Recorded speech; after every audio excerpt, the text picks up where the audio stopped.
Hi friends, I'm Phoebe. Welcome to my music discovery journey. Today we're checking out the Antlers and an album of theirs called Hospice.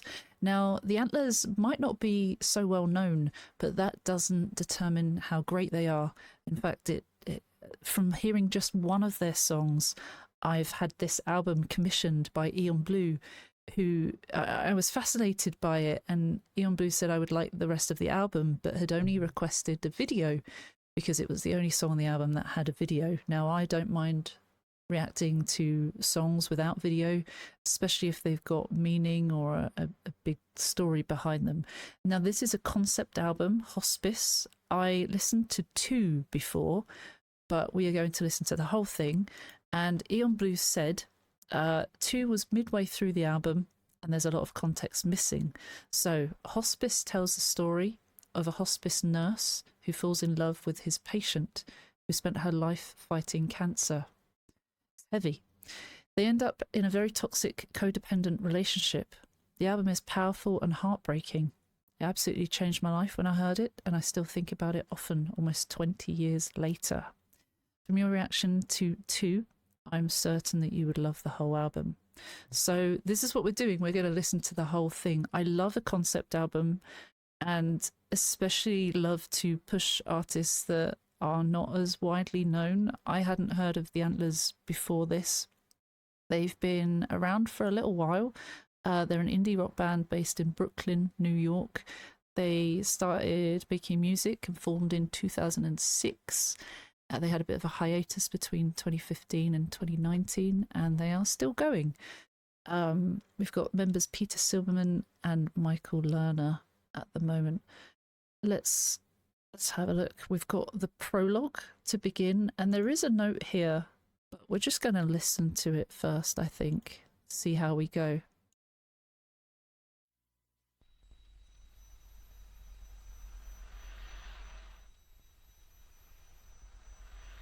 Oh, is it machines or feeling? You know when your ears are blurry? Does that make sense? Sound of hospitals.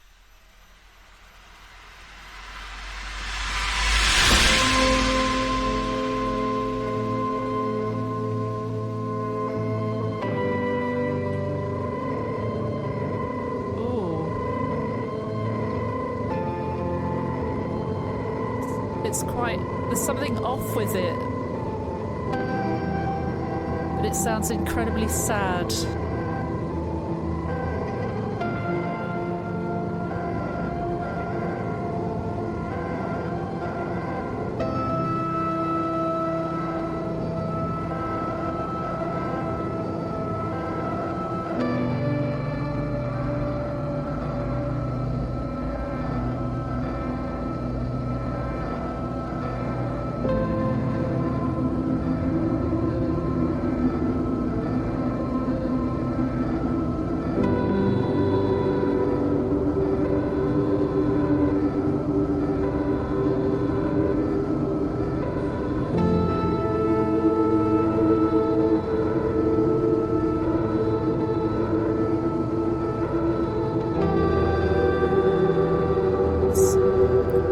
Sad.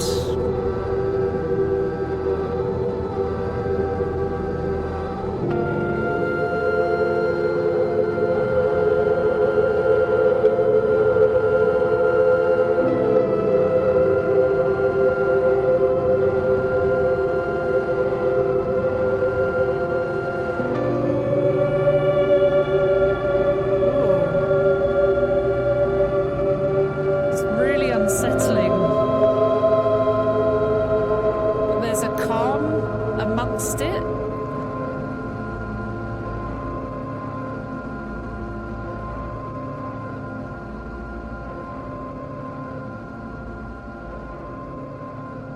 It's like this mix of calm and unease, blurry, warped vision, hearing. Oh. Okay. This is the second.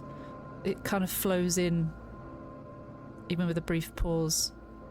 We've got Kettering now. Kettering's a place in the UK.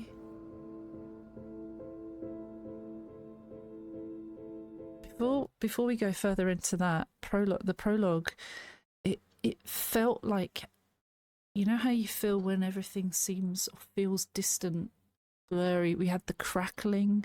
We had almost like, you know, when you're trying to tune in to a radio station, but there's that interference sound. It feels like that, maybe trying to connect with reality. Maybe not. There is a bio here, so it says there's no lyrics, but it says before diving into this, but I actually like to do it the other way around sometimes because I don't want any context. Before diving into this, I think some background would be useful. When she was younger, she had nightmares. We don't know who she is, but I'm guessing it's the cancer patient, perhaps. She had nightmares. She had scissor pain and phantom limbs and things that kept her nervous through that 12-year interim. When she fell crossing the street south of Houston, Old Manhattan land, those nightmares fell from building tops and took her by the hand. She was brought into those rooms with sliding curtains and shining children's heads. Hospice. One of them, that boy, was not as lucky as she then.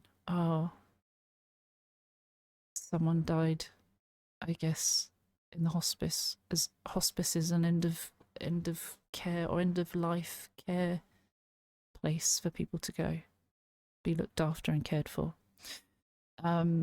Years later, he would return to her at night, just when she thought she might have fallen asleep. So he came to her dreams. As she would later describe to me, his face would be up against hers, and she'd be too terrified to speak. Now, I won't pretend I understand, because I can't, and I know I never will. But something makes her sting, and something makes her want to kill. It made her crawl under that house and stick her head under the stove. Well, my point in all of this is that it's all connected in these complicated nightmares that we have. So that's a quote, and it says this written introduction is taken from the lyrics sheet booklet included with the physical releases of Hospice. A sung version of this explanation was also present in the song Sylvia, an introduction, released just a year before Hospice was part of an EP called New York Hospitals. So I think we're going to hear Sylvia.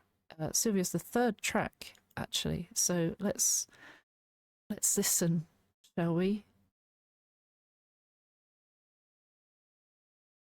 Of course, everything's frozen for some reason. Here we go.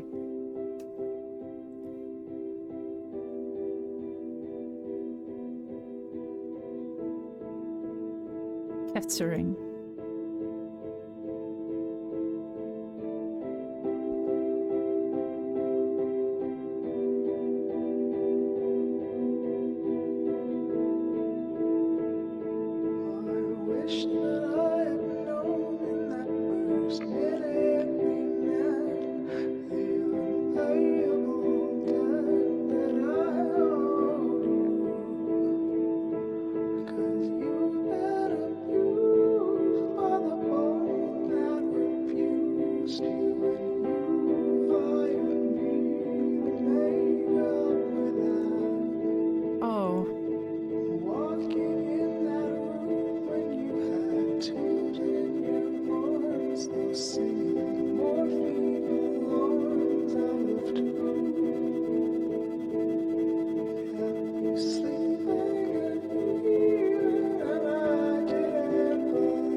just while we catch up with what the lyrics have said. So I guess we kind of had a spoiler already of what it's about, and we understand what it's about. And it wasn't when I got told this information. This hadn't been requested yet as an album request by Ian Blue, so it's not their fault at all. Sometimes it's nice to know the story ahead. Sometimes it's nice to figure it out as we go. But yes, we know it. So I wish that I'd known in that first minute we met the unpayable debt that I owed you. So wish I could go back in time. Maybe I wouldn't have gotten into this.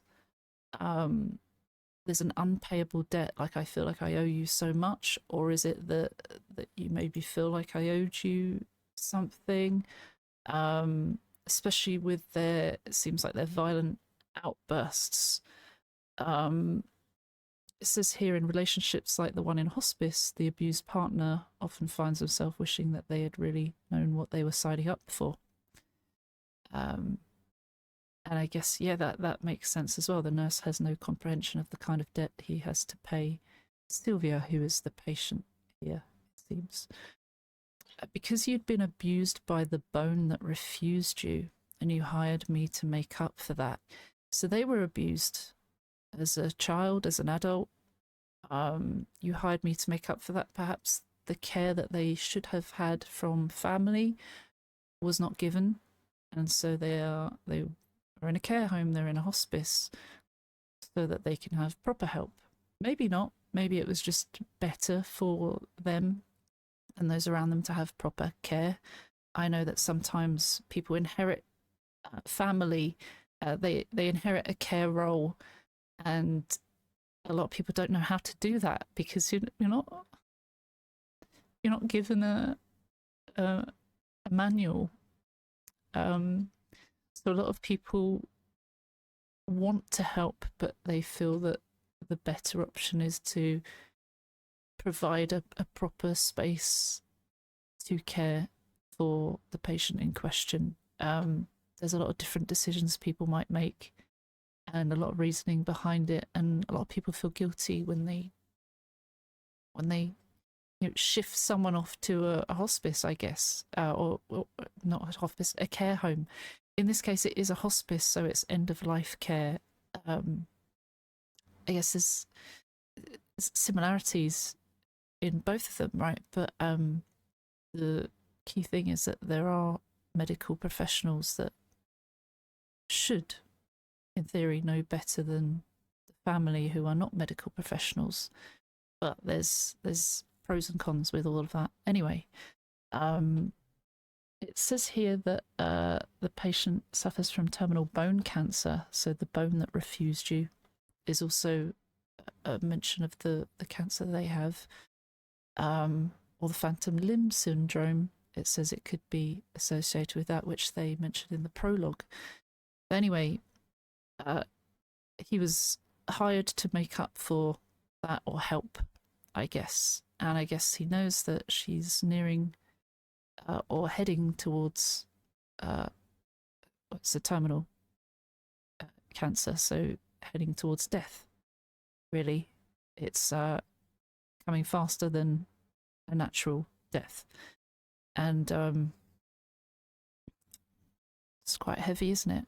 Already walking in that room when you had tubes in your arms, those singing morphine alarms out of tune. Even the sounds at the start kind of felt like that was part of the noise, perhaps. Kept you sleeping, and even so the singing morphine alarms out of tune kept you sleeping and even, and I didn't believe them when they called you a hurricane thunderclap. So I guess they're saying their temper or their mood swings, they were known by the other hospice staff to be a bit of a whirlwind, and or perhaps that they need help. I guess he's saying I didn't believe them, perhaps because they were enamored by the person. They didn't want to believe the reality of the situation, maybe. even seeing that they had tubes in their arms. They were, you know, being helped with morphine pain relief.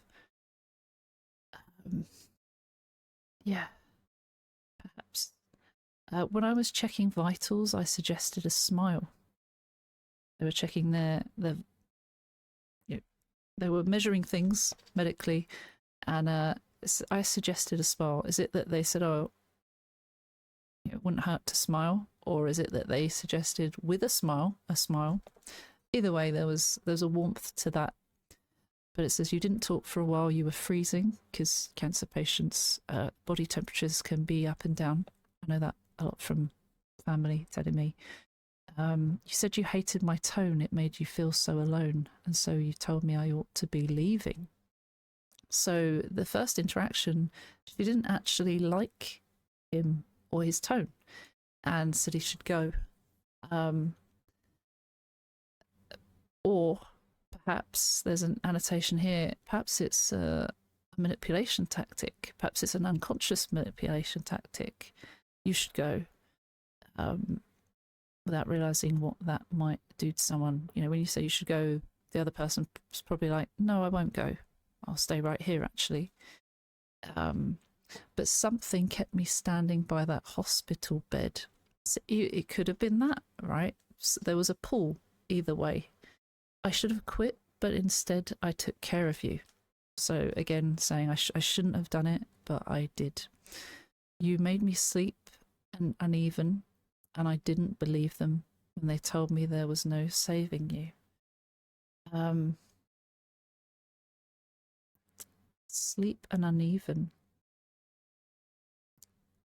Is that they gave them comfort, but then discomfort? There's a contrast. Uneven suggests something's off. And again, kind of not wanting to believe that they are heading for the end of their life. Looks like there's just an instrumental outro for the next 2.5 minutes, but let's see how that sounds. Standing by that hospital bed, I should have quit, but instead I took care of you. I really like the vocals.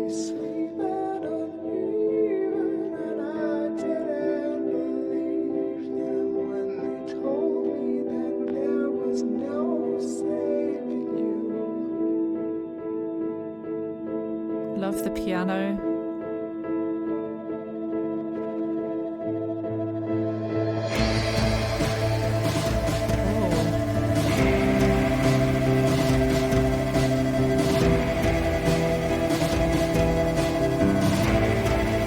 Feels quite dramatic.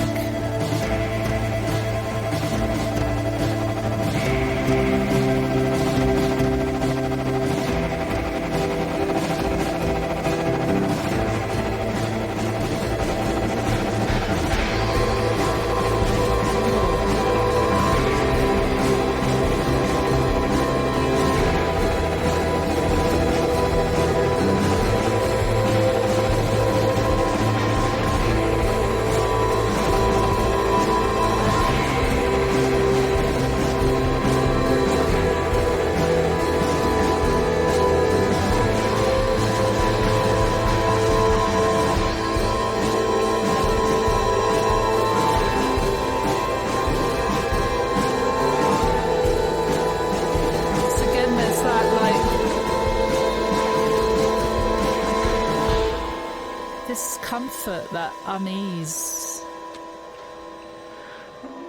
Perhaps the surroundings, the atmosphere of the surroundings. I really want to let it just play out. It's difficult.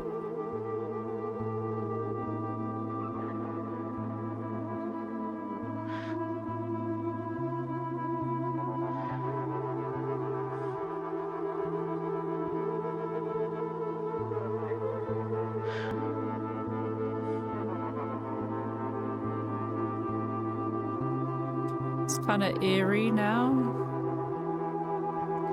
but again it feels like that weird feeling where you're not quite in reality, kind of distant from it. This is quite a reflective song. I wonder if Kettering's the place that they met.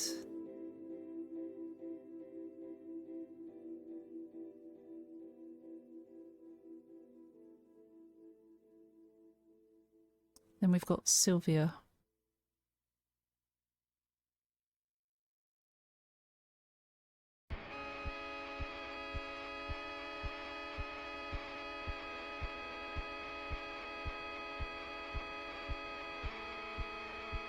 What is that sound? Is it machines again? Because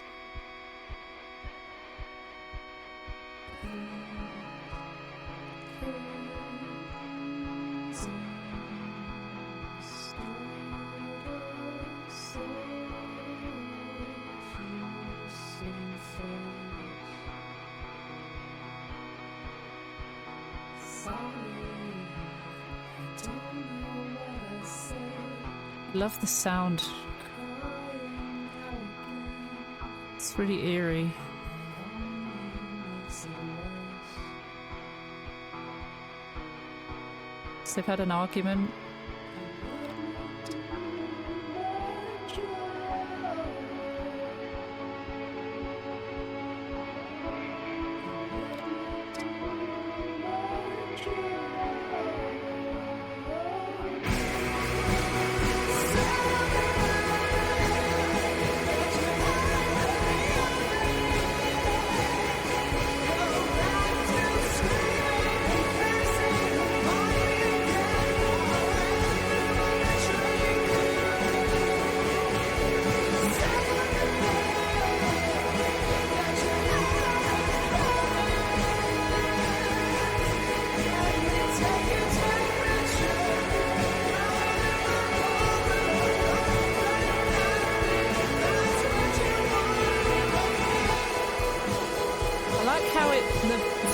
Feel distant with the communication.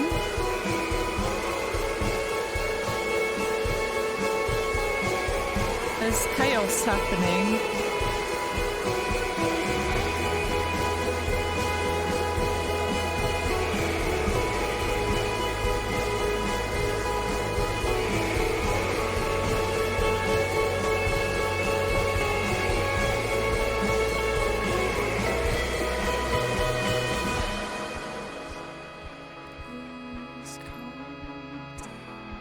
Please calm down.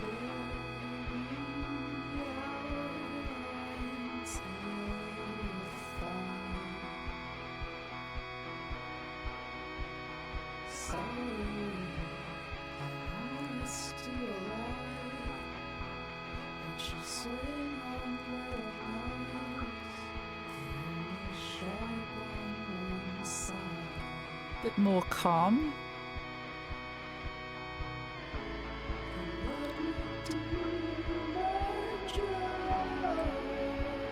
I feel like we're going to crash into the chorus again.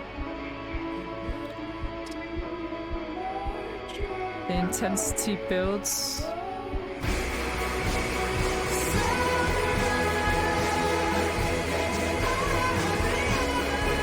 Get your head out of the oven.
see what you're doing? Can't you see I'm scared to speak? And I hate my voice 'cause it only makes you angry. Sylvia, I talk when you're sleeping. That's when I tell you everything. I imagine that somehow you're going to hear me.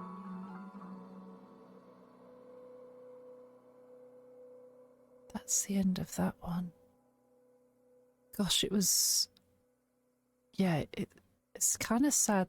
It ends with calm, and it feels like the calm is because she's fallen asleep. So the story here is that they're fighting, and he's scared. The nurse is scared of her. So time has passed by. It says, please, curtains in. Start us off. You swing first. Sorry, I don't know what I said, but you're crying now again.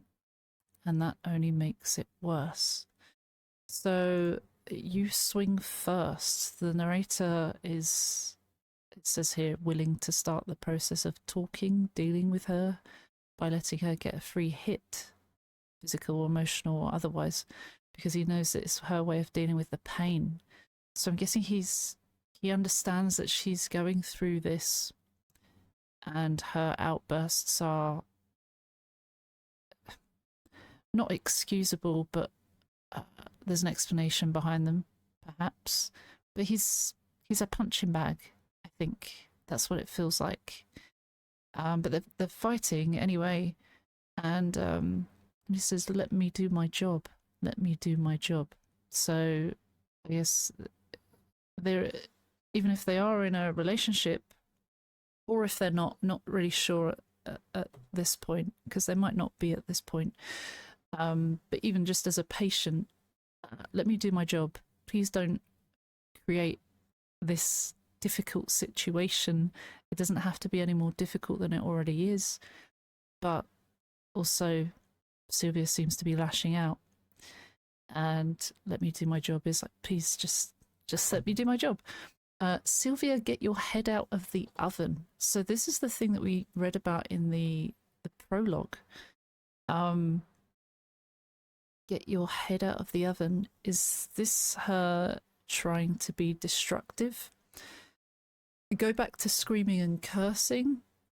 Screaming and cursing is better than sticking your head in the oven, because if you stick your head in the oven, you might die. If you scream and curse, you're just a bit of a nuisance. Remind me again how everyone betrayed you. Perhaps Sylvia's lashing out because people betrayed her. Perhaps Sylvia is saying that they betrayed her. Perhaps the manipulation tactic, or playing the victim, perhaps. It says here, Sylvia seems to obsess over the fact that everyone in her life has hurt her, most likely putting the same standard on the nurse and expecting the same behaviour from them, even though all they want to do is help her heal. Because it is, let me do my job, let me help you.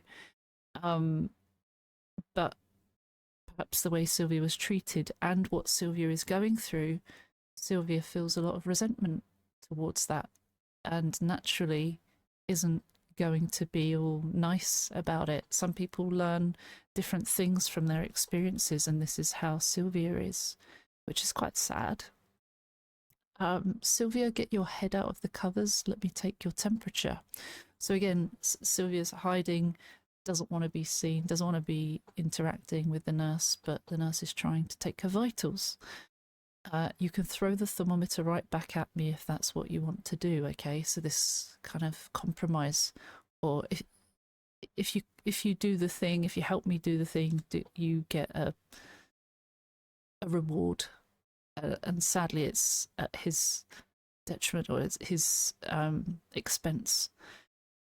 Please calm down, steady out. I'm terrified. Sorry, I want us to ally, but you swing on on little knives. They're only sharp on one side. Knives are likely metaphoric, it says here, for the verbal abuse, and that's what I was going to say. It sounds like the knives are verbal. Only sharp on one side can mean it was only one-sided abuse coming from Sylvia, as we see that the nurse doesn't seem to be abusive at all and is kind of taking it, sadly. Yeah. Then let me do my job. Let me do my job.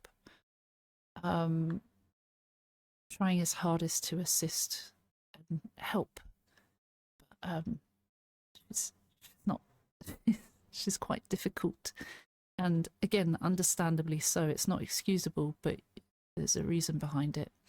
Then back to the chorus. I love how it crashes in with the chorus as well. It almost feels like in slow-mo. Sylvia is throwing stuff and the nurse is dodging and trying to stop and restrain or help more. It's quite powerful. And the way the verses go, like the listening, you might want to check out the lyrics. That would be useful, right? But if you're just hearing, you're like, what is she saying? What are they saying? What is he saying? Because it's kind of distorted and kind of faint. And I think that's done for a reason. I think it's purposely done so that we can feel like we're in this deteriorating state. Sylvia is a patient in a hospice, once again reminding that she's not fit and healthy as you would hope. So her reactions, a response, and her listening, hearing, and taking in of things can be distorted, perhaps. Not all the time, but that might be the case. And then it finishes with, Sylvia, can't you see what you're doing? Can't you see I'm scared to speak? And I hate my voice because it only makes you angry. It's a really sad, toxic situation that happens over time with this reactions of Sylvia. It's creating this feeling in the nurse. I can't even speak because every time I do, it just makes you angry. Can't you see this? Can't you see what you're doing? I only talk when you're sleeping. That's when I tell you everything. And I imagine somehow you're going to hear me. That's quite sad. This hope that perhaps when she's sleeping and calm, she can hear. And hopefully she takes it in. But I don't know. At least then there's much less risk of her reacting, right? Okay, Atrophy.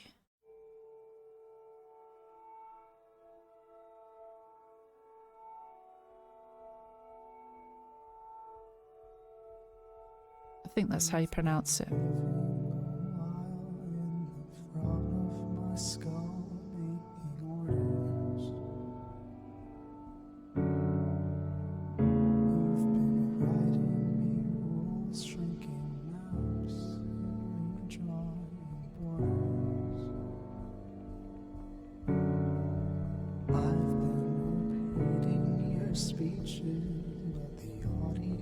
Just doesn't fall,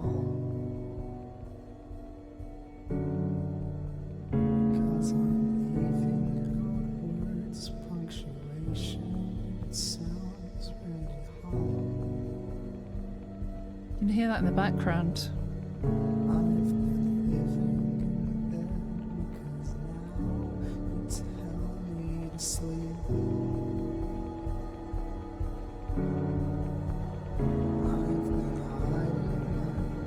In my face, you just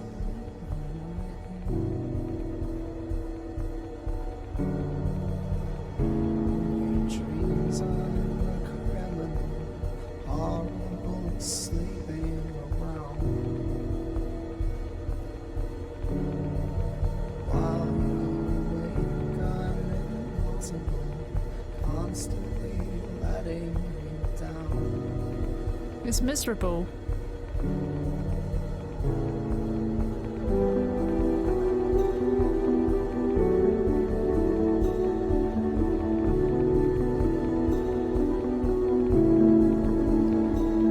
She's bitter.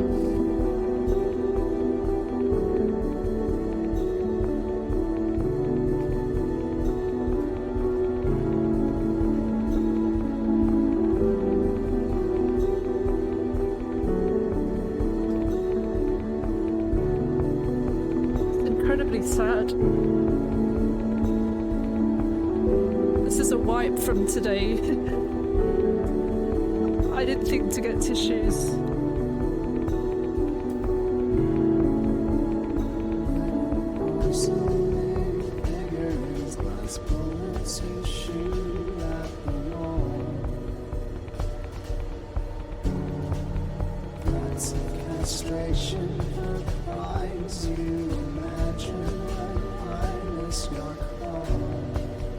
Really toxic behaviour.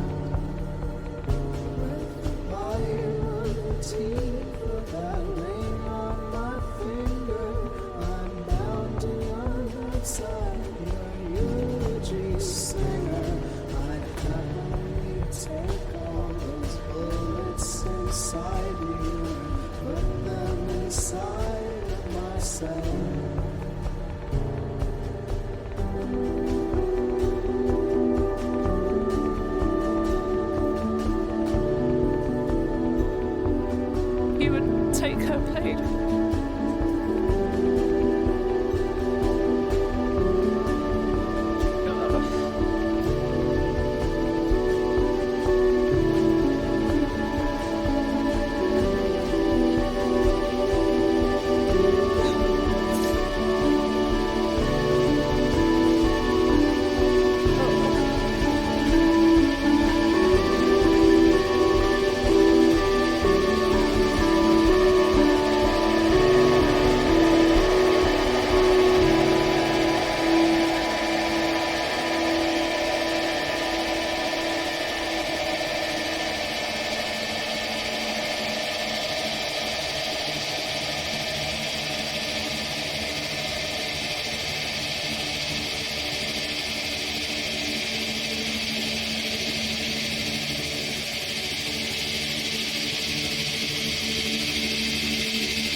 Really loud whirring.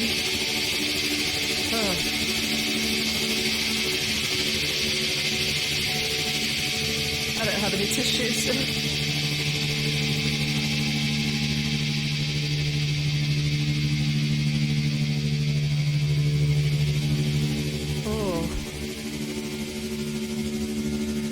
Such a horrible feeling, but this is exactly what they're trying to create. It's really nicely creative.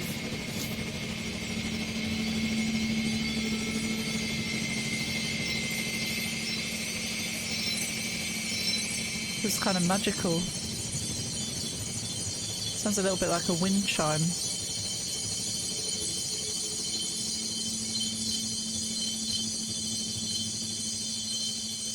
I feel like they're still creating that atmosphere with the sounds, that the situation that they're in.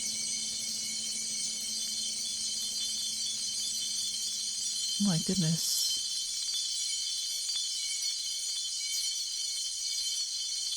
A bit like a ringing in your ears. Everything's... Oh. This is the same track.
That's sad.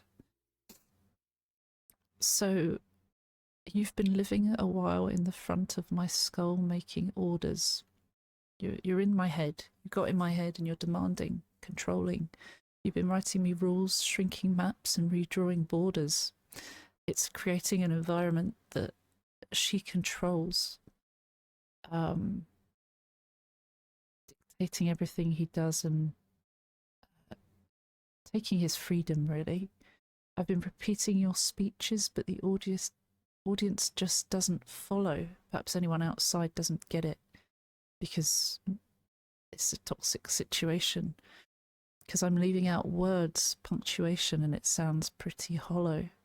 I wonder if he's excusing her behaviour or avoiding telling the truth because it's humiliating, isn't it? I've been in a toxic relationship, and you don't want. Sometimes you can see it, but you can't seem to get out of it because they manipulate you and make you feel small so much that they control everything. They beat you down, and you don't want to admit that to other people.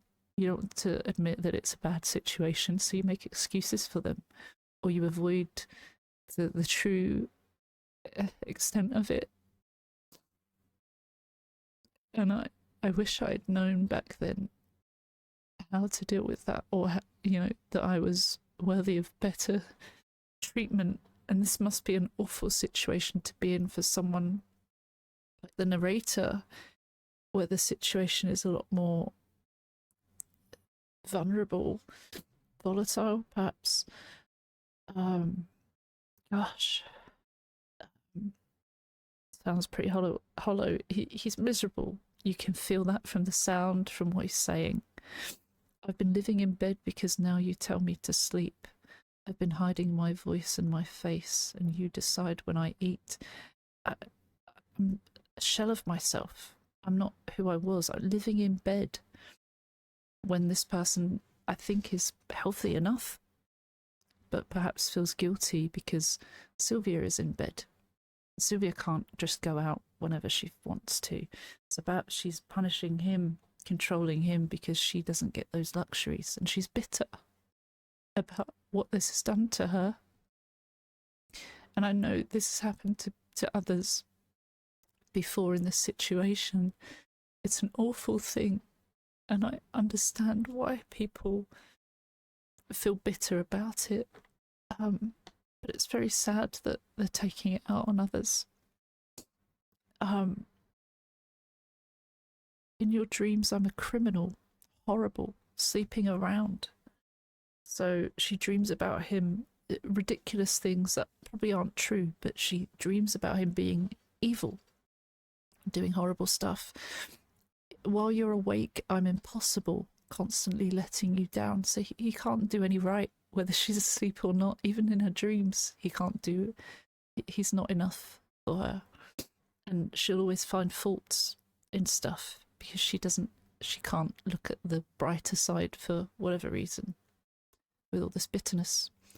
Little porcelain figurines, glass bullets you shoot at the wall, perhaps throwing furniture, throwing figurines.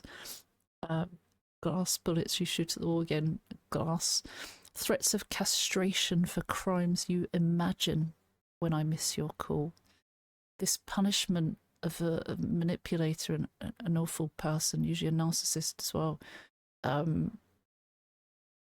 threats of castration, it's a huge punishment for something probably accidental or missing a call. Perhaps he's so miserable he doesn't want to answer it, but he will pay for that, is what she's saying. With the bite of the teeth of that ring on my finger, I'm bound to your bedside, your eulogy singer. There is a ring on the finger, so they did get married. They were together, or they are together. He's bound to her with that. Your eulogy singer. Eulogy is something that you read out when someone's died, an ode to them, I guess, and saying that I'm your worshipper. This is who I am to you, because we are bound together. but it feels like he's trapped. The bite of the teeth of that ring on that finger, it's fused to him, and he's trapped. He didn't realize when they got married, but it's all come out now, perhaps. But then saying, I'd happily take all those bullets inside you and put them inside of myself. That got me. He doesn't want this pain. He doesn't want to feel pain of the relationship, but he doesn't want her to feel pain. And he probably knows that if she didn't feel this pain, everything would be different. And that's hard. And then it gets really loud and everything then goes quiet. But you still hear that whirring or that high-pitched noise. And then saying, someone, anyone, tell me how to stop this. He wants to get out of it. He wants it to stop. She's screaming, expiring, and I'm her only witness. It's just them two. Screaming, that's quite obvious, but expiring, that she's coming to the end of her life, and this is just awful for them both. Atrophy is the progressive wasting away or decrease in the size of a body part, organ, or tissue. I guess this could be all sorts of things. This could be the relationship wasting away, or her health, literally. And that's awfully sad. I'm freezing, infected, and rigid in that room inside her, this world that she's created and controlled. It's just within her within her control, so she has created these walls around him that he doesn't have the freedom. It's all whatever she decides. So that's why it says a room inside her. No one's going to come as long as I lay still in bed beside her. So I guess he's saying that nothing will change if he doesn't leave, or talks to somebody about this, perhaps. And perhaps there is change that is needed. Oh gosh. Okay, Bear is next. Sounds like a lullaby. I don't trust it. There's a bear inside your stomach, a cup's been kicking from within. He's loud though without vocal cords, we'll put an end to him. We'll make all the right appointments, no one ever has to know. And then tomorrow I'll turn 21, we'll script another show.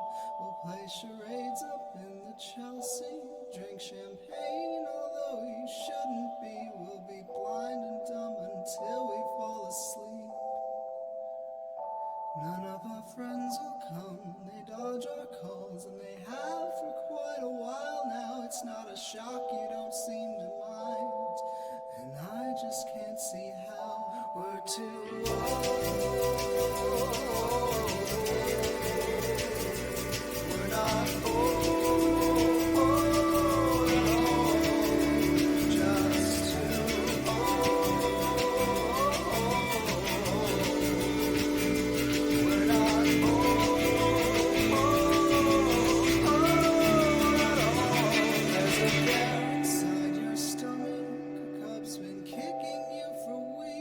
Oh, it's an... If this isn't all a dream, well then we'll cut him from beneath. Well, we're not scared of making caves or finding food for him to eat. We're terrified of one another and terrified of what that means. But we'll make only quick decisions, and you'll just keep me in the waiting room. And all the while I'll know we're fucked and not getting unfucked soon. When we get home we're bigger strangers than we've ever been before. You sit in front of snowy television, suitcase on the floor. We're too old.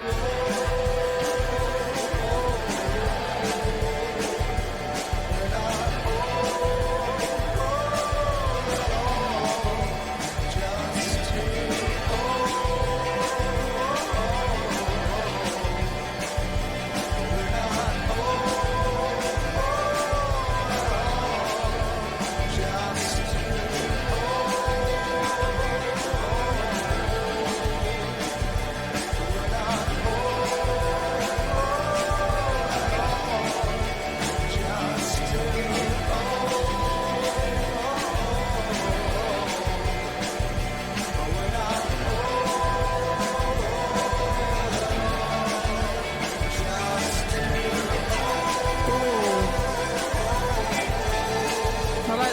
do the harmony and the melody.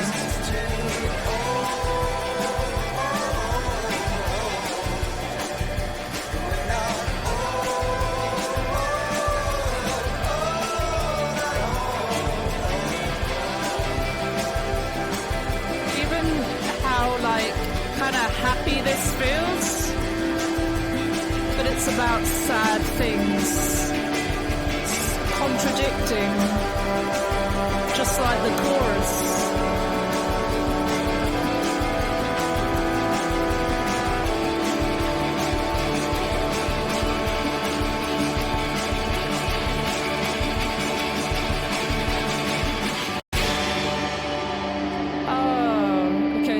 To another sort, so it kind of, it's rolled into another. Perhaps we'll listen to the next one as well. So we've gone from bear to 13. No, you know what, I'm gonna stop here. I'm gonna be consistent because I'm ADHD. This song, so it sounded like it started off like a lullaby and saying there's a bear inside your stomach, a cub's been kicking from within. It's a baby, right? He's loud, though without vocal cords. We'll put an end to him. So they can't have a baby. They are talking about abortion. Perhaps because of her health, it's might be dangerous to be pregnant during that. But also because of their situation, they're not in a good relationship. We'll make all the right appointments, no one ever has to know, and then tomorrow I'll turn 21. We'll script another show. So they are young, aren't they? 21. And we'll figure it out. We'll play charades up in the Chelsea, drink champagne, although you shouldn't be, because if you're pregnant you shouldn't. But also talking about like doing stuff, fun stuff, maybe. Or is charades just pretending, putting on an act for those in Chelsea? We'll be blind and dumb until we fall asleep, forgetting troubles. Now our friends will come, they dodge our calls and have for quite a while now. So that's also sad, like they've kind of lost all their friends. They've cut everyone out and they've closed everyone off to them, perhaps. It's not a shock, you don't seem to mind, and I just can't see how. We're too old, we're not old at all. Just too old, we're not old at all. So it's, on one hand, it's saying we're too old. What they've lived through has aged them a lot, and they're not capable of being parents. But then saying we're not old at all, because 21 is young. It's half my life almost. Be right back because I've got my cat trying to get in. Okay, so then we go back to there's a bear inside your stomach. A cub's been kicking you for weeks. So it's been a few weeks now. And if this isn't all a dream, then we'll cut him from beneath. They're going to get rid of him, obviously. Well, we're not scared of making caves or finding food for him to eat. We're terrified of one another and terrified of what that means. So it is the relationship that's keeping them from going through with it. This is Paul the Girl Cat. Everyone say hi in the comments. Just my shadow. But we'll make only quick decisions and you'll keep me in the waiting room. So quick decisions to end this, the pregnancy or the relationship or both. But I think the abortion, because it says you'll just keep me in the waiting room. So it doesn't even want him there with her. And all the while I'll know we're fucked and not getting unfucked soon. So this is a shit situation and it's downhill. They know where this is going. She's in a hospice, for heaven's sake. So that's not good. Hello. When we get home, we're bigger strangers than we've ever been before. So this thing, whilst some people, it brings them closer together, Others, it's like, I don't know who I am right now. I don't know who you are. And this is a really difficult situation to get through. For anyone, for those even desperate for a child, losing a child. I know it's not the same thing, but going through that, it's like, what do we do? How do we cope? Therapy is good, I would imagine, but lots of people don't do that, and so they kind of just left to your own devices to figure it out between you. And even this situation, it's a big situation that perhaps in a better life they would have loved to have a child and brought a child into the world together, but this just wasn't it. You sit in front of snowy television, suitcase on the floor, so getting ready to leave. Snowy television could be just like I don't know, it's like the glitchy TV. Suitcase on the floor, getting ready to leave anyway, and then just ending up saying we're too old, we're not old at all, and just to fade. So then we went from that to 13.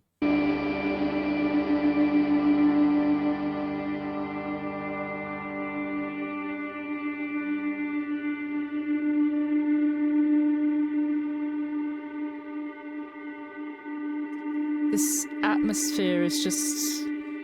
We went from like this happy sounding song, but the reality is not good.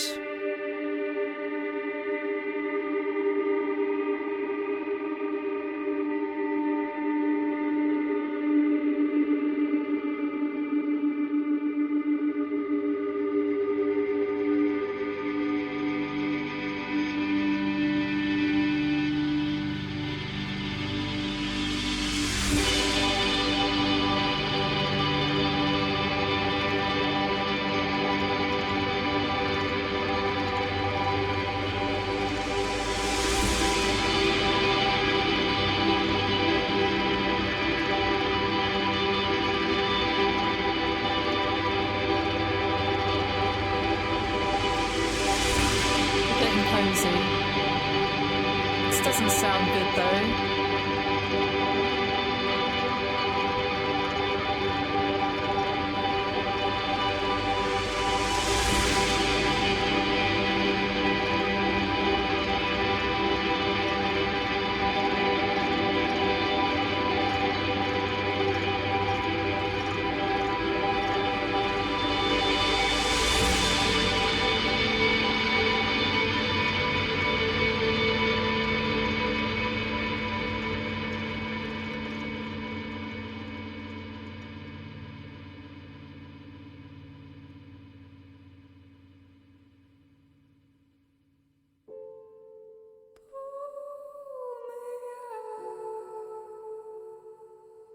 Oh.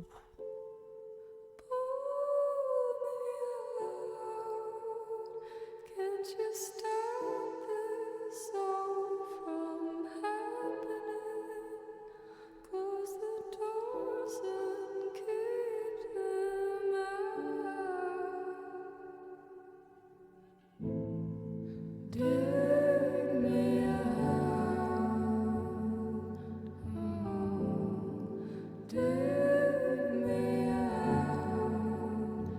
Couldn't you have kept this all from happening? Dig me out from under our house. Wishing to be saved in absolute turmoil and just wishing it wasn't that way. That's Sharon Van Etten. Oh, that was interesting. Is it from Sylvia's perspective?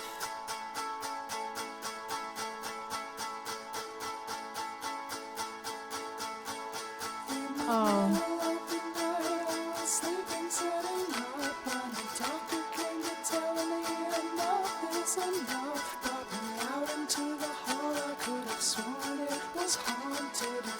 Something that I didn't know that I wanted to hear. There was nothing that I could do to save you. The choir's gonna sing and this thing is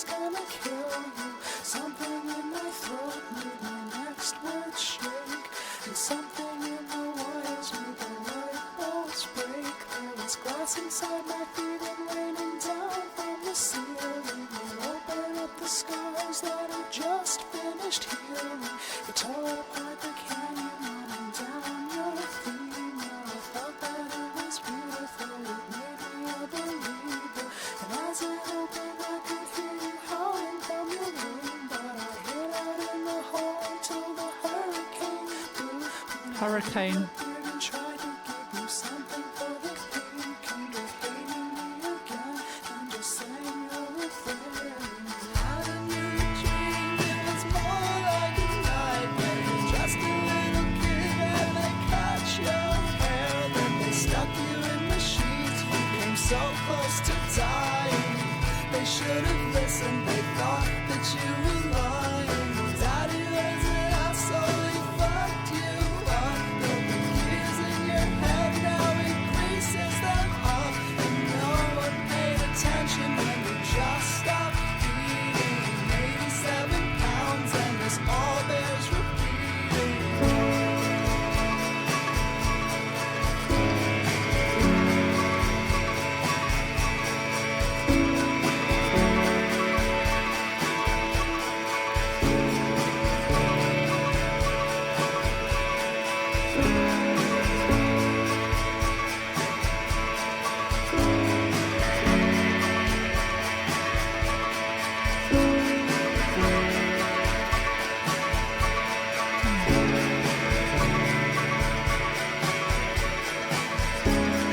Tell me when you think that we became so unhappy. Wearing silver rings with nobody clapping. When we moved here together, we were so disappointed. Sleeping on a tube with our dreams disjointed. It killed me to see you getting always rejected. But I didn't mind the things you threw, the bones all deflected. I didn't mind you blaming me for your mistakes. I just held you in the doorframe through all of the earthquakes. But you packed up your clothes in that bag every night. I would try to grab your ankles, what a pitiful sight. But after over a year, I stopped trying to stop you from stomping out that door, coming back like you always do. And no one's gonna fix it for us, no one can. You say that no one's gonna listen, no one understands. And so there's no open doors, there's no way to get through. There's no other witnesses, just us two. There's two people living in one small room. From the two half families staring at you. Two ways to tell the story, no one worries. Two silver rings on our fingers in a hurry. Two people talking inside your brain. Two people believing that I'm the one to blame. Two different voices coming out of your mouth while I'm too cold to care, too sick to shout. Had a new dream, it was more like a nightmare. Just a little kid and they cut your hair. Then they stuck you in machines, you came so close to dying. They should have listened, they thought that you were lying. Daddy was an asshole, he fucked you up. Broke the gears in your head, now he greases them up. And no one paid attention when you just stopped eating. 87 pounds and this all bears repeating.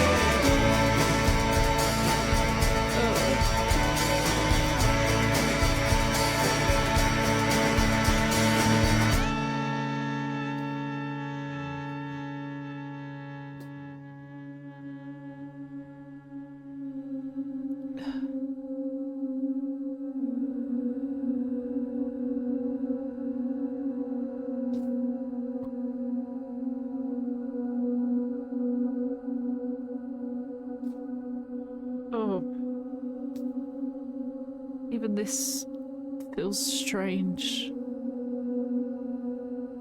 I'm guessing it goes into another song.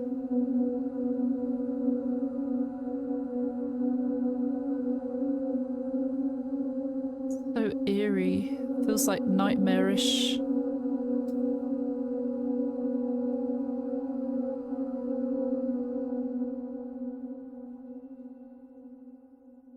then it just quietened to calm. I don't remember that. So that was two. That was two that I've heard before, but it feels different now because I know the story leading up and I know a bit more context around it. It's very different. And at 13, we had Sharon Van Etten saying, pull me out, can't you stop this all from happening? Close the doors and keep them out. Keep the bad vibes away, I guess. Get me out of this. A plea for help, a cry for help. Dig me out, oh dig me out. Couldn't you have kept this all from happening? Dig me out from under our house.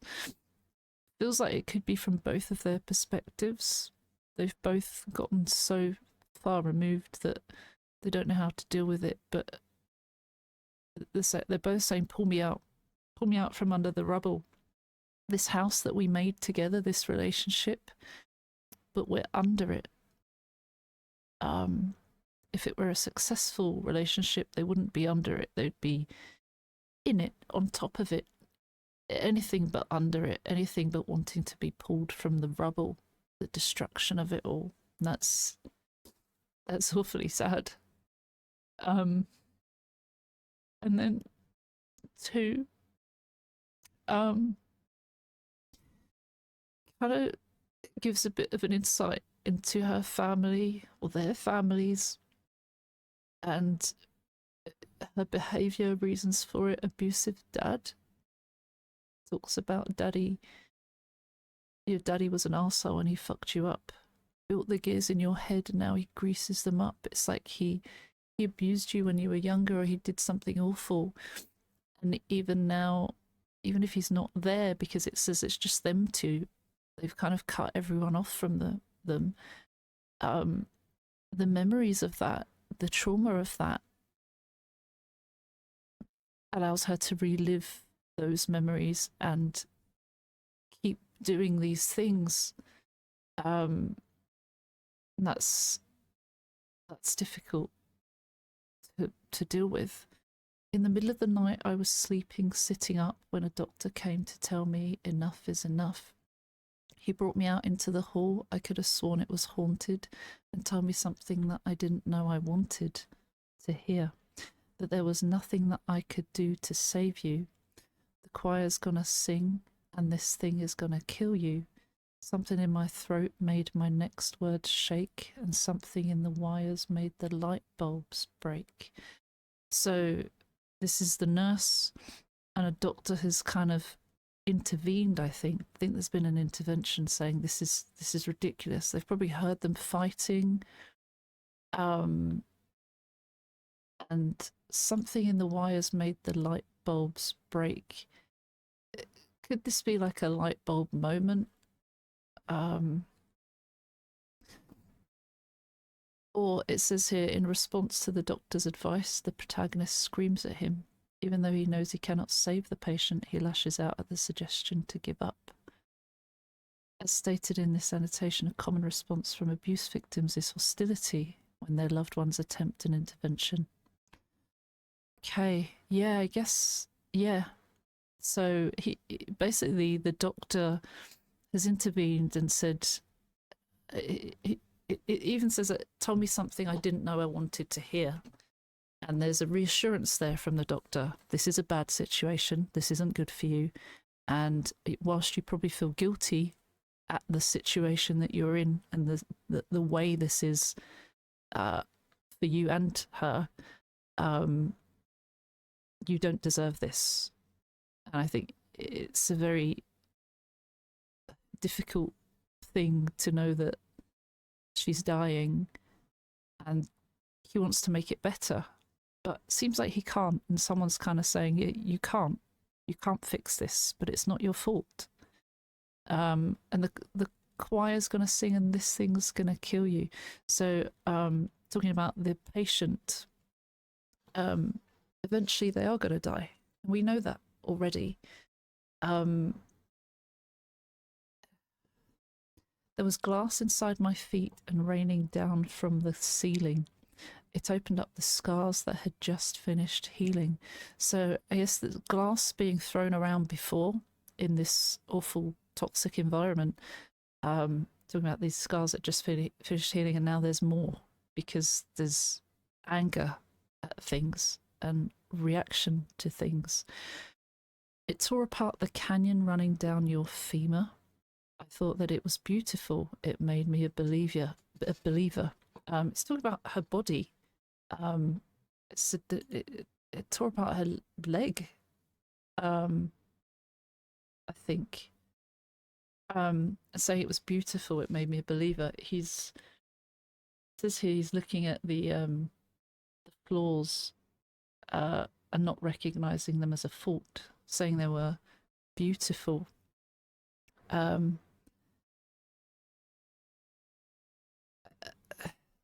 It says thought is in the past tense now. He's beginning to recognize that it's actually not so beautiful as he'd once believed. In a metaphorical sense, it's another indication that the victim is slowly healing. It says, as it opened, I could hear you howling from your room, but I hid out in the hall until the hurricane blew.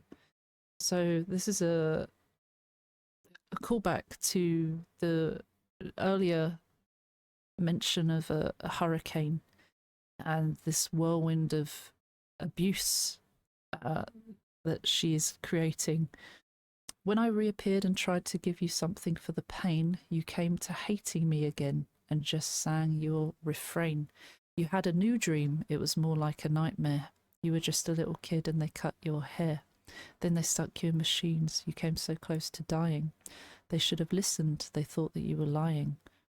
So this is kind of saying like you did the thing that you always do and go back to being the victim, and created this thing in your mind or in your dreams and attacking everyone for it, I think. But also saying they should have listened. Perhaps she's bitter because she had issues before getting this cancer diagnosis, and perhaps it was too late by the time something was done about it. Perhaps that's why she's feeling these things. Maybe it's not, but I can't help but feel like this is part of the bitterness. Your daddy was an asshole and he fucked you up, but built the gears in your head. Now he greases them up. We've talked about that before, and it still feels true. No one paid attention when you just stopped eating. 87 pounds, and this all bears repeating. So stopping eating, a sign that something was wrong, but no one even cared. No one even paid attention. No one noticed. And so again, that's a hard thing for her to have coped with, saying no one cares, no one ever cared for me, and this bitterness from that. Or it could be that sickness was there. It might have been a sign, but nobody knew.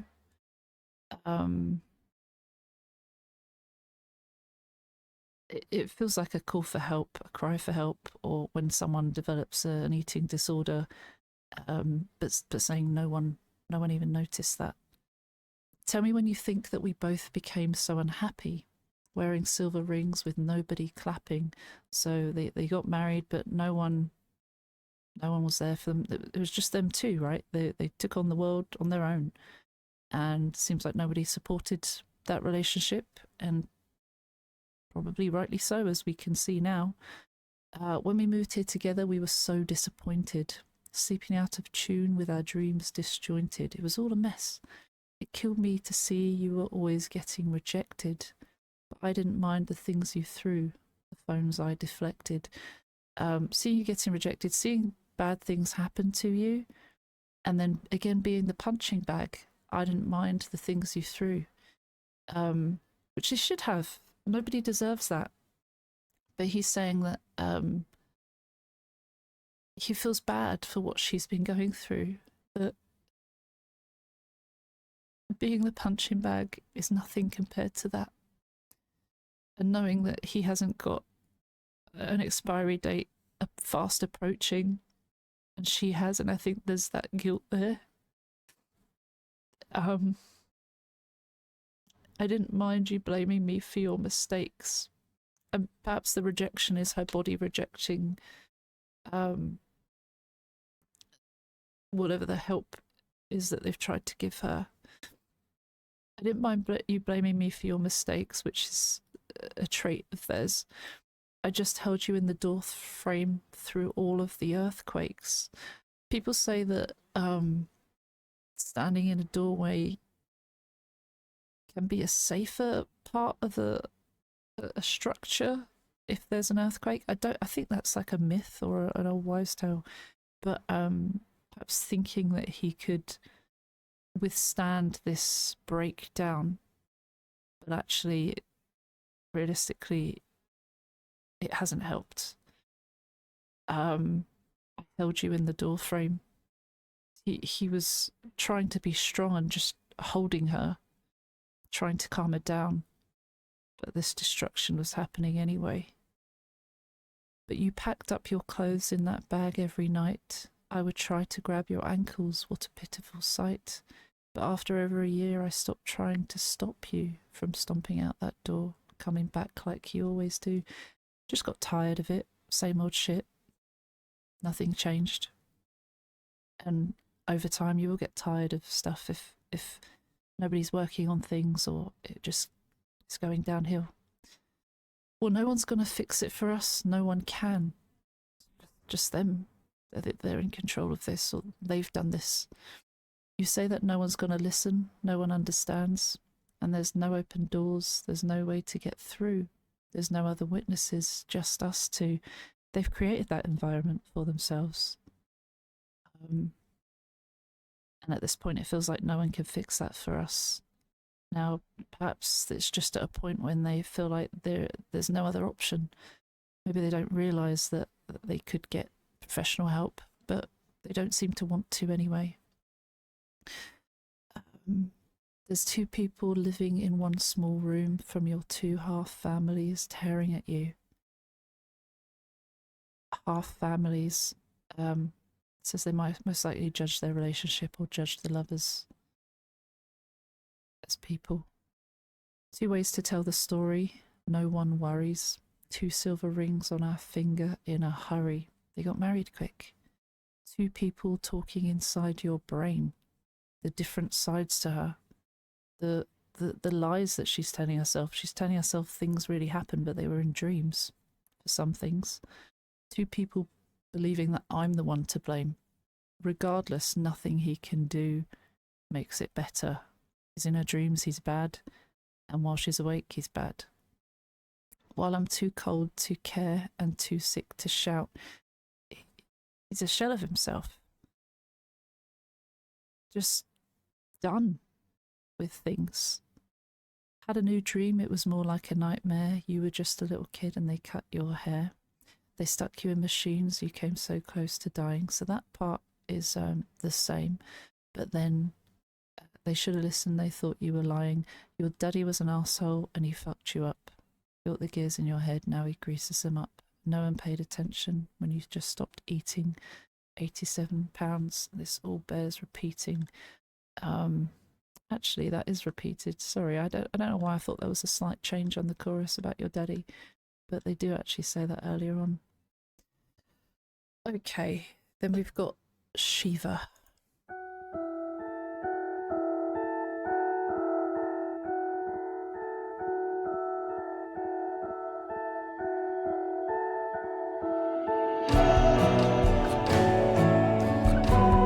Feels a bit chaotic.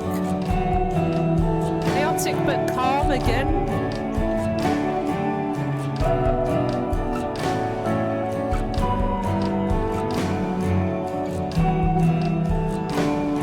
I feel like my head is in a spin. Suddenly every machine stopped at once and the monitors beat the last time.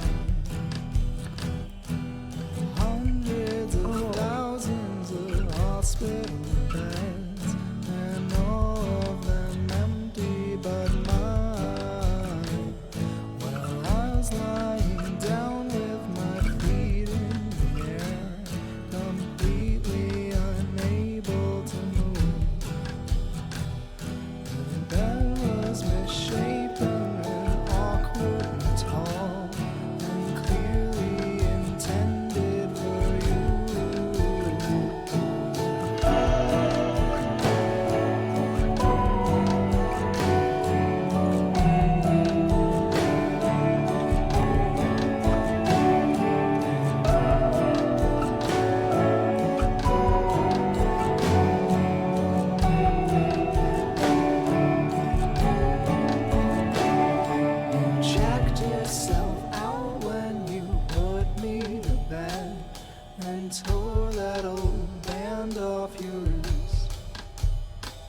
But you came back to see me for a minute or less, and left me a ring in my fist.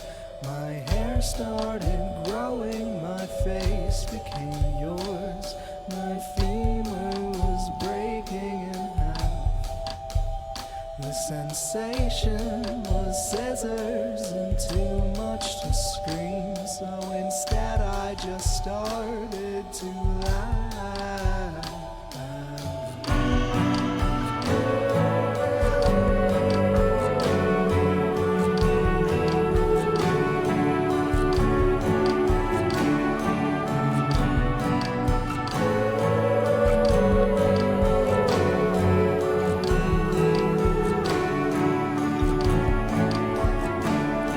Suddenly every machine stopped at once, and the monitors beat the last time. Hundreds of thousands of hospital beds, and all of them empty but mine.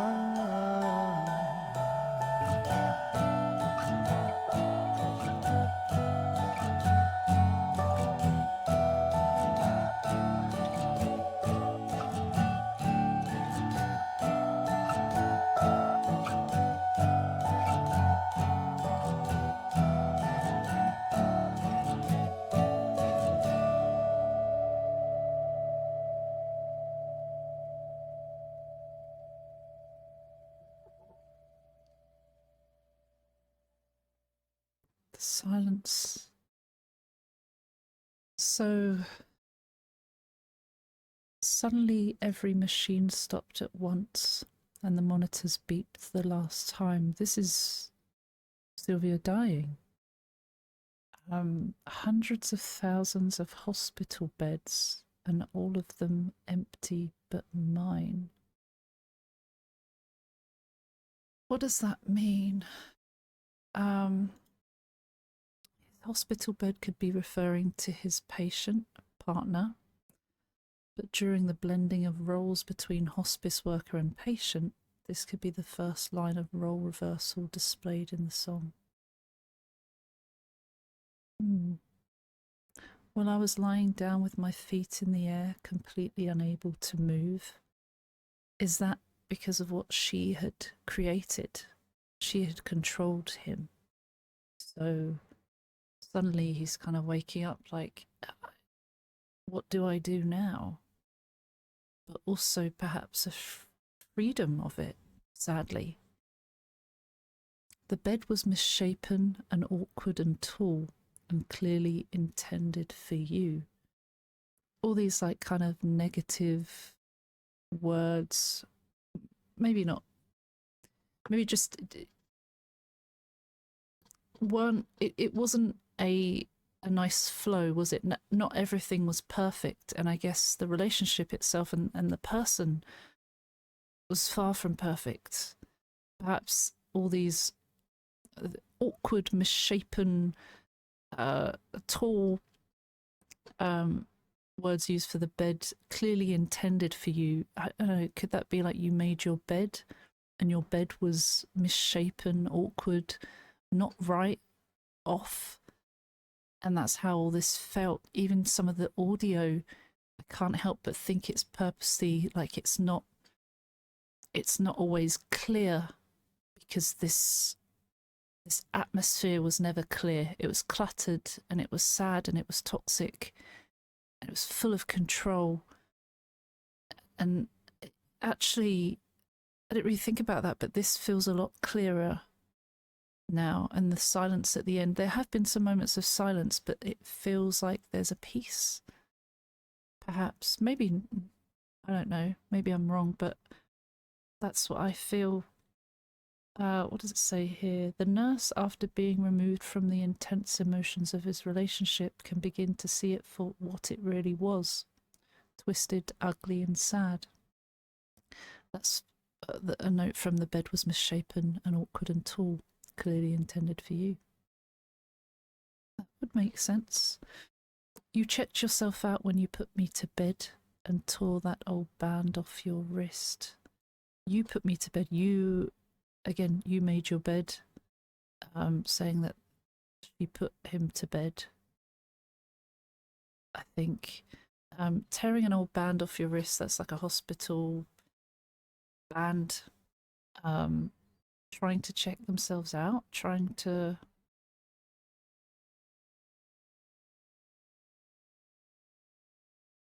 It says here, this refers to the bands you wear during your stay at hospital, which is quite obvious, I would say, but also appreciate that.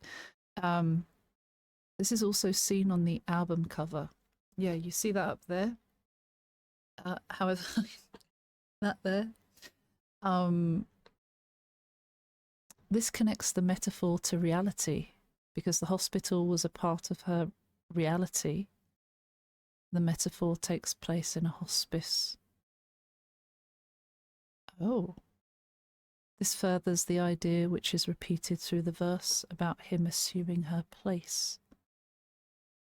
She tears the band off, leaves the hospital, and now he's the one who is sick. Because she's left him this way, because she's created this. Almost like you become your abuser, or you... Not always. A lot of the time, it's you want to be far from it, but it depends on who you are. I know for me, I had never wanted to do anything along the lines of what my abuser did, and I try to be careful that I don't fall into certain patterns he fell into or came under. But some people do become their abuser. It depends on so many different things. But perhaps, yeah, perhaps that's what that means. But you came back to see me for a minute or less and left me your ring in my fist. Checking out of the relationship, giving the ring back, saying I'm not with you anymore. One of the first signs that she is transferring the burden of the relationship onto him, which is then made analogically visceral in the third verse. So let's see the third verse. My hair started growing, my face became yours. Yes, I did hear that. I did hear that, because again, I was thinking, gosh, he's becoming his abuser, or he feels like there are so many similarities to him, or he was being molded into another version of her. He was not himself anymore, a shadow of himself, which is exactly what happens when you're in a toxic relationship. When you're in a healthy relationship, you can be who you want to be and not feel like you have to minimize any part of yourself. But in a controlling relationship, that's not a thing. So you should know when you're in a healthy relationship versus a bad one. Even just for that, are you your own person? Have you changed, and for what reason? If you've changed for the better because you want to, of your own accord, that's great. And that might be necessary or have been needed at some point, perhaps. But if you've been molded and shaped for negative reasons, then just have a think about your situation and what you really want from it. My face became yours. My femur was breaking in half. Her bone cancer. Perhaps that was similar to what was happening to her body. The sensation was scissors and too much to scream. So instead, I just started to laugh. I guess laughing at the fact that this is all too familiar. Starting to laugh out of madness, perhaps. This is ridiculous. But also the scissors, and that reminds me of the thing at the beginning that said, I've got to find it. Scissor pain and phantom limbs. She had scissor pain and phantom limbs. Perhaps this is the transfer of what situation she was in. Now he's getting it. Again, maybe it's not the becoming someone else and they wore off on him. Perhaps this is actually happening to him now. I don't know. It says here, immediately after leaving an abusive situation, it's common for one to think of parallels between themselves and their abuser. Some may even find themselves worried about the prospect of turning out just like the person who abused them. I was worried about that for a short period of time. I realise I'm nothing like him myself, but also that there are certain things that you hear and you experience that you just hope not to use those against someone else or say any of that. I think it's really important to think about that and to think about what you say and how that might come across, even if you don't mean it that way. Similarly, if someone is traumatized or has PTSD from a way someone treated them, certain things that you might say that are completely innocent might get taken the wrong way. And there's understandable reasons for that, but it doesn't mean it's good. I think building trust in someone is important, and hopefully that can minimize that situation from happening or prevent that from going badly. But that's something. This idea is a horror beyond grasping, so instead he just plain breaks down, and I guess it just started to laugh because this is ridiculous. And then the outro is the same as the intro. Suddenly every machine stopped at once and the monitors beeped the last time. Hundreds of thousands of hospital beds, and all of them empty but mine.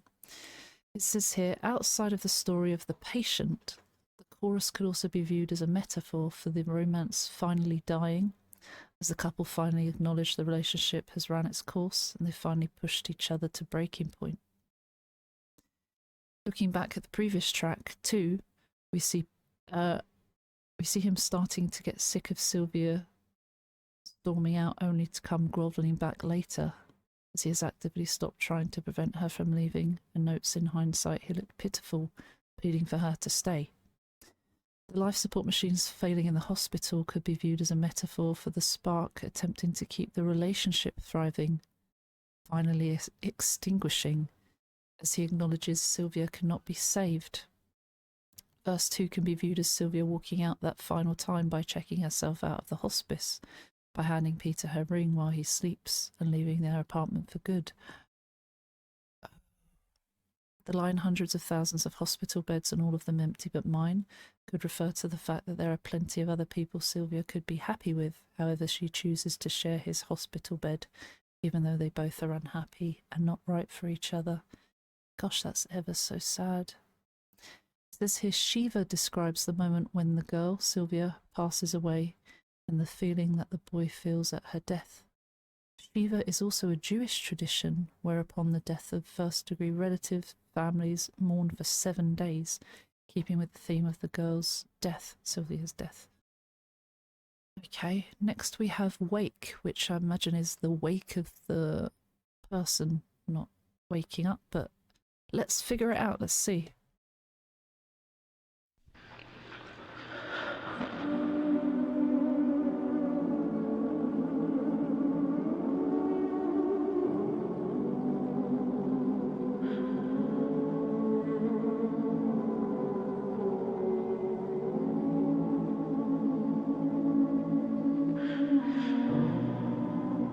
In the wake of her death, I guess.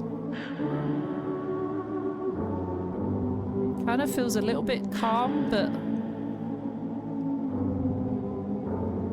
still sad.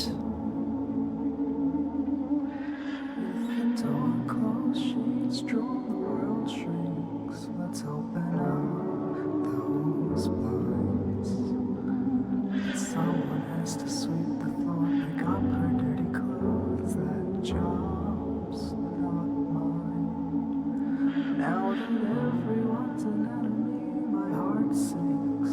Let's put away those clothes. I don't blame them for their curtain call, 'cause I pulled the rope. I wanna call them back out for applause. Spring in Thompson on the 1st of May, it's horrible.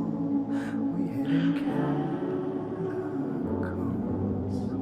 So now I'm sleeping next to mousetraps in a bed of all her clothes, while I hope that she won't come home. It was easier to lock the door and kill the phones than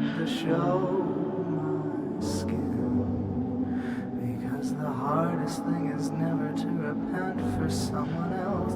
It's letting people.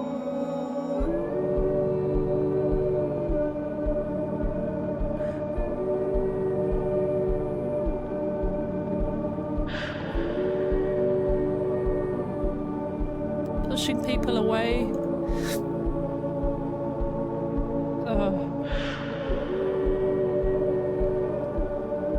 Trying to rebuild on that after this.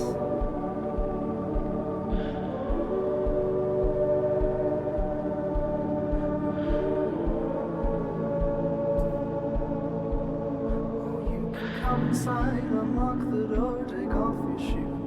But this might take all night to explain to you. I would have walked out those sliding doors, but the timing never seemed right. When your helicopter came and tried to lift me out, I put its rope around my neck. And after that you didn't bother with the airlift or the rescue. You knew just what to expect. Oh my gosh. That with the door closed, shades drawn, we're dead enough. They don't open or I'm outside. Someone has to speak with their teeth behind their tongue to never let that right be denied. We can't rely on photographs and visitation time, but I just don't know where to begin. I wanna bust down the door if you're willing to forgive. I got the keys, I'm letting people.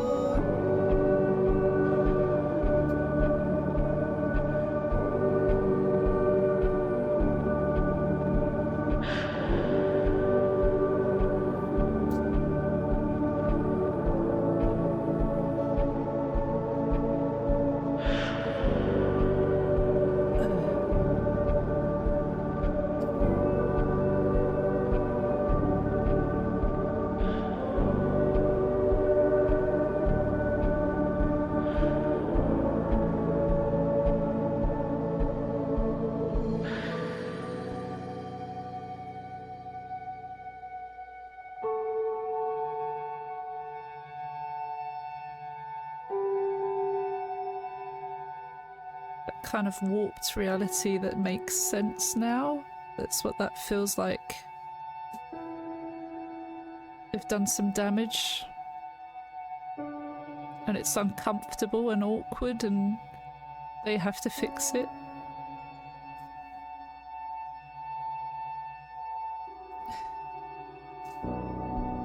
Oh. Don't be scared to speak. Don't speak with someone's tooth. Don't bargain when you're weak. Don't take that shot you made. Some patience can't be saved. But that burden's not on you.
it was kind of freeing for him. Realization that he didn't need to excuse all of that behaviour.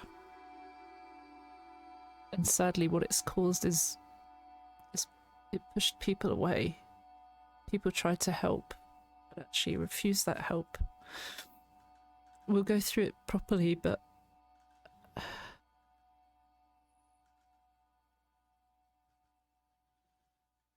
we'll go through it properly.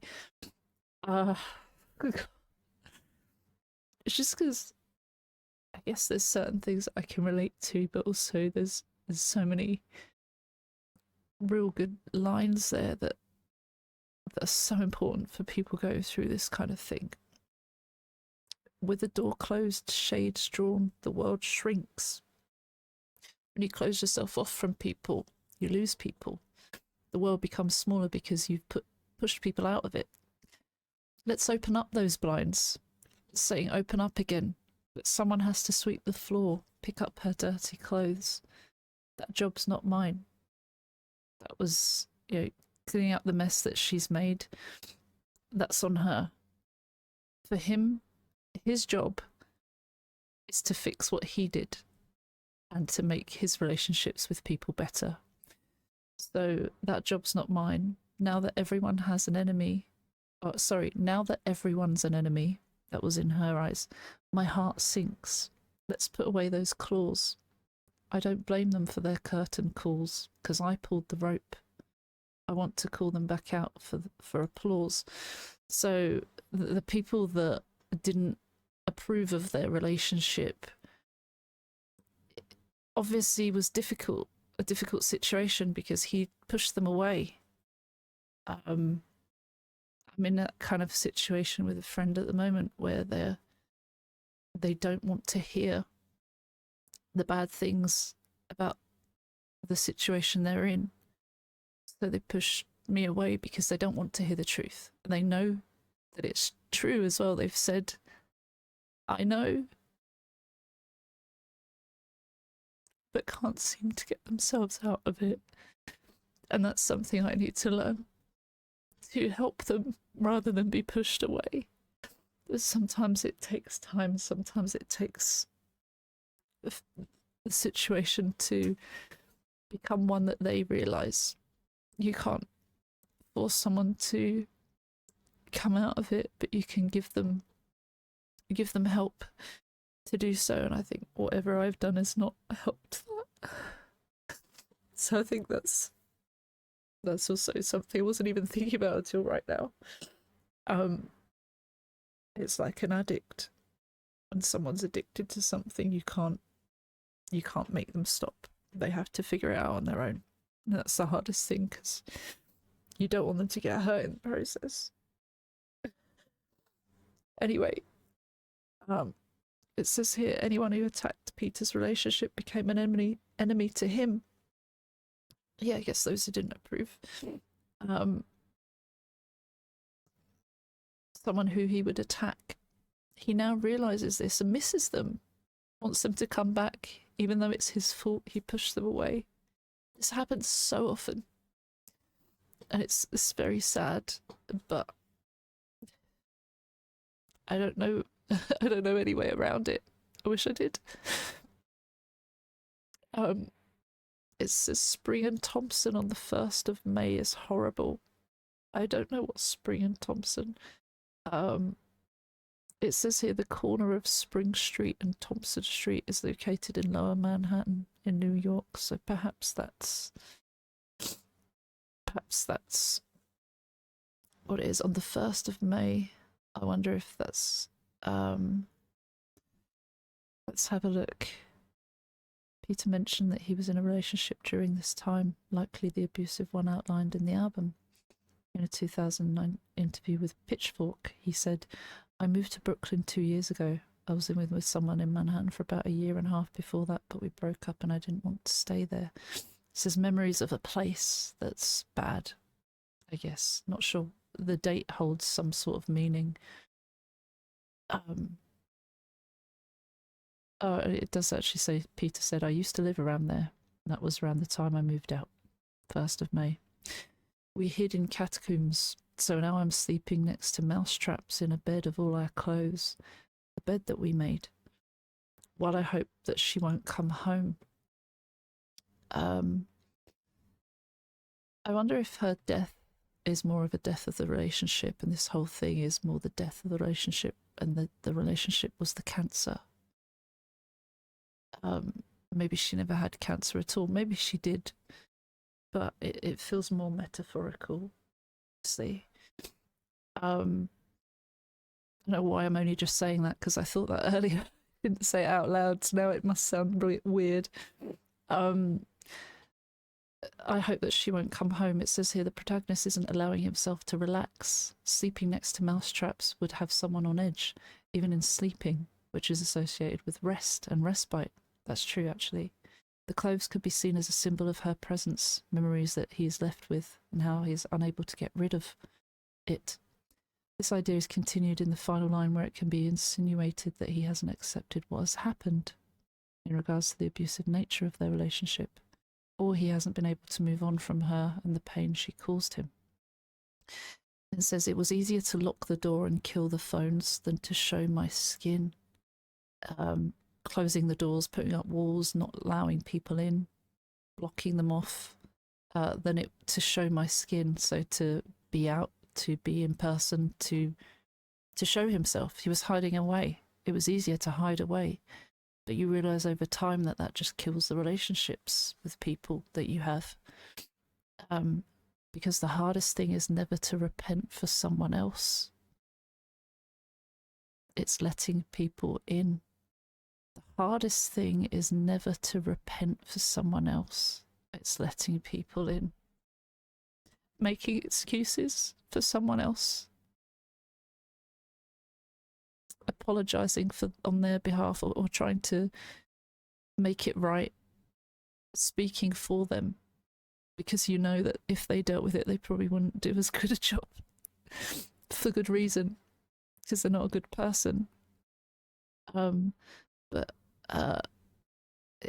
apologising for someone else isn't as easy, right? It's kind of pretending that that situation doesn't exist. But talking about it and admitting it to people, that's just difficult. Well, you can come inside, unlock the door, take off your shoes, but this might take all night to explain to you. I would have walked out those sliding doors. Inviting them in, but saying this, you know, it's going to take a while. This is not an overnight repair of our relationship. I would have walked out those sliding doors, but the timing never seemed right. So I could have done, but just kept, there was excuses, I guess. When you even if you know that the situation is bad in an abusive relationship and you admit that it's bad, and I've done it myself, so I can't be upset at someone else, but I just wish they weren't in that situation. The door is there, the option's there, but something's pulling you back. When your helicopter came and tried to lift me out, I put its rope around my neck. You tried to help me, but I actually sacrificed me in the process and didn't want your help, and used it like a noose. And after that, you didn't bother with the airlift or the rescue. You just knew what to expect. Because people give up after some time. If it's not working, what do you do? Do you give them time? Do you walk away? Do you say that I'm done? It can really ruin a relationship. If people are willing to try again, that's big, but not everyone will. Understandably, not everyone will come back. That with the door closed, shades drawn, we're dead enough. They don't open from the outside, and someone has to speak with their teeth behind their tongue to never let that right be denied. Closing the door, keeping the walls up, we're dead enough. They don't open from the outside. We have to let people in. Saying, I think, We can't rely on photographs and visitation time, but I just don't know where to begin. I want to bust down the door. If you're willing to forgive, I've got the keys. I'm letting people in. So photographs, visitation time is like he's in a prison. I guess there's so much destruction that's happened that he doesn't know where to start, but he wants to fix it and say, I'm willing to do this if you are. And then don't be scared to speak. Don't speak with someone's tooth. Don't bargain when you're weak. Don't take that sharp abuse. Some patients can't be saved, but that burden's not on you. It's not your fault. That's on them. You can't fix that, and that's not your fault either. Don't make excuses for them. Just know that you didn't deserve that. Know that that wasn't fair. Don't ever let anyone tell you you deserve that, because you didn't. Speak up. Yeah. Man, that's good. That's good. It's a message to himself, as well as a pseudo third wall break to communicate with those listening. He tells anyone in an abusive relationship not to be scared to speak, not to speak on behalf of their partner, not to make excuses for, try and justify the abuse in any context, because it's not okay. It's even, I was saying earlier, like there's an explanation to it that doesn't make it right, and it shouldn't be excused, no matter the patient's situation. They should be told that's not okay. What you did is not okay. You're bitter, I know, I understand, but you do not harm me in the process. You do not take it out on me. I don't deserve that. And if they can't see it and they're not truly sorry, they're not the one.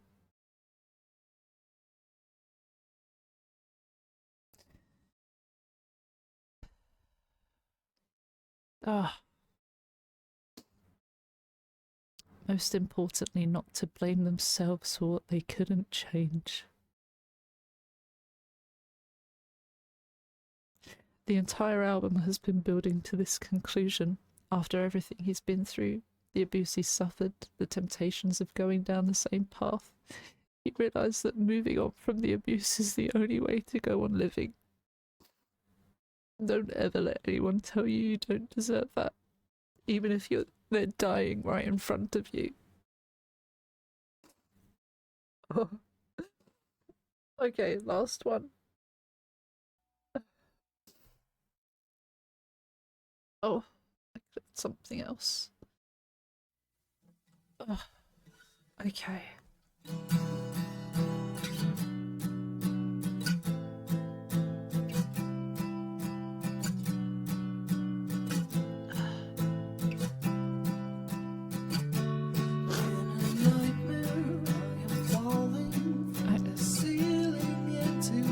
Beside you, to sleep, I'm screaming, shoving you to try to wake you up. And like before, you got no interest in the life you live when you're awake. Your dreams still follow storylines like fictions you would make. So I lie down against your back until we're both back in the hospital. But now it's not cancer ward, we're sleeping in the morgue. Men and women, blue and white, they are singing all around you. Heavy shovels holding earth, you're being buried to your neck in that hospital. Being buried quite alive now. I'm trying to dig you out, but all you want's to be buried there together. You scream and cursing and angry and hurting me, and then smiling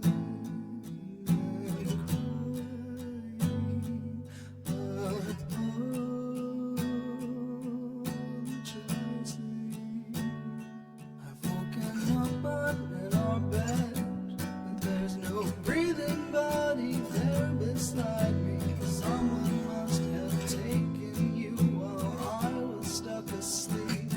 But I know better as my eyes adjust. You've been gone for quite a while now. I don't work there in the hospital. They had to let me go.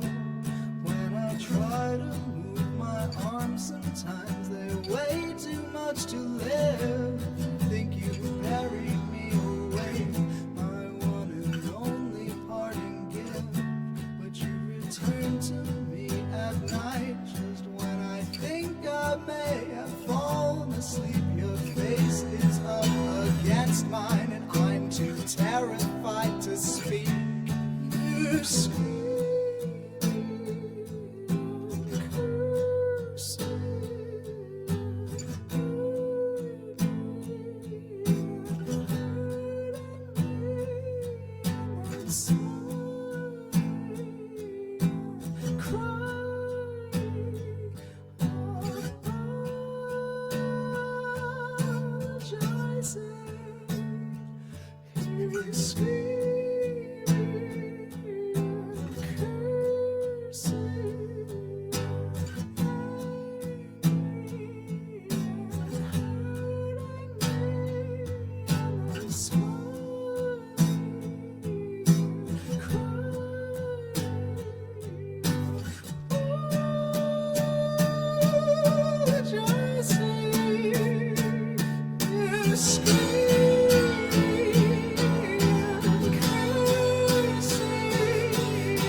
Sounds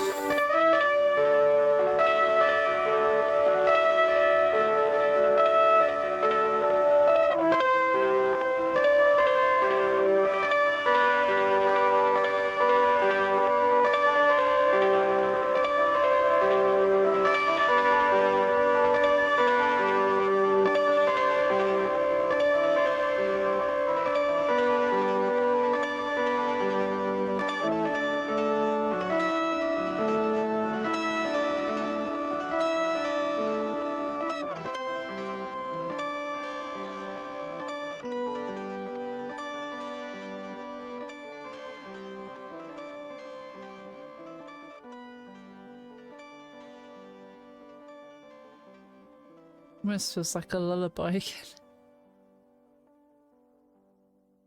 But there's peace at the end. There's peace.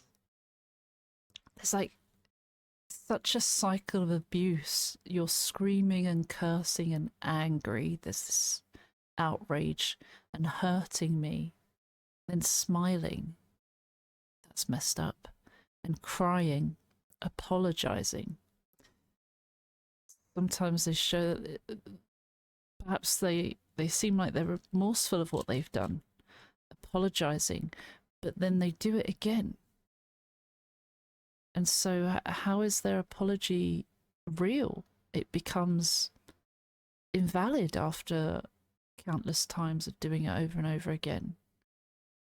I've experienced that with a narcissistic person or person that has narcissistic tendencies, and it's just how can you be sorry when you do something again? Can't truly be sorry. It loses the trust of a person. They won't believe you. In a nightmare, I'm falling from the ceiling to bed, into bed beside you. You're asleep, I'm screaming, shoving you to try wake you up. This was similar to Sylvia, an introduction, it says here. It says both in lyrics and melody. Oh. Um, when we were younger, when you were younger, you had nightmares, you had scissor pain and phantom limbs. I guess it's not the same, but it's similar. And like before, you've got no interest in the life you live when you're awake. Your dreams still follow storylines like fictions you would make. So they'd rather be asleep than be awake, avoiding the reality of it all. Your dreams still follow storylines like fictions you would make. Gaslighting, saying you're evil because you were evil in my dream, or believing that when it's not true is, I mean, that's kind of gaslighting as well. It says here, gaslighters like Sylvia often make up stories to themselves and end up convincing themselves that it's true. Narcissists do that. They it's like they believe wholeheartedly what they're saying, even when they're outright lying. It's weird. So I lie down against your back until we're both back in the hospital. But now it's not a cancer ward, we're sleeping in the morgue. Men and women in blue and white, nurses, they're all singing around you. With heavy shovels holding earth, you're being buried to your neck. So they're being buried alive. In that hospital bed, being buried quite alive now. I'm trying to dig you out, but all you want is to be buried there together. So they didn't want to help the relationship, but they just wanted to live in that misery, which wasn't good. And being surrounded by dead bodies in a morgue. Why? Why would anyone want that? You're screaming and cursing and angry and hurting me, then smiling and crying and apologising. The cat's wanting in again. I've woken up, I'm in our bed, but there's no breathing body there beside me. Someone must have taken you while I was stuck asleep. Says he can't let go of Sylvia. He remains in her bed even though she abused him to no end. Once she dies, he begins to develop the same psychosis she displayed, or the same tendencies. Yeah. Becoming her or doing things that she did. But I know better as my eyes adjust. You've been gone for quite a while now, and I don't work there in the hospital. They had to let me go. I wonder why that is. He's been so traumatized by falling in love with his terminally ill patient, their abusive relationship, and her subsequent death that he's no longer able to effectively perform his job and has been laid off. Yeah, either way, he's not been able to function. And this may have been the thing that's affected him so badly that he's been let go. As part of the extended metaphor for his own relationship, this means that Peter knows he's free of his ex and he never again wants to be thrust into the position she put him into, charged with fixing somebody who cannot be repaired emotionally. When I try to move my arms, sometimes they weigh too much to lift. Is this the after effects, the heavy burden of what has happened? Healing takes a long time and you don't instantly feel free, even when it's free of the person.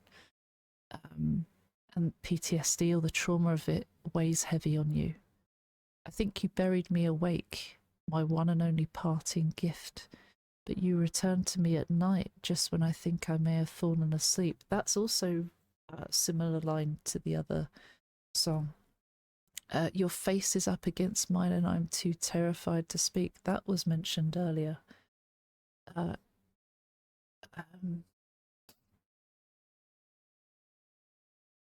Sylvia haunts him after death, or he haunts her after death. Both.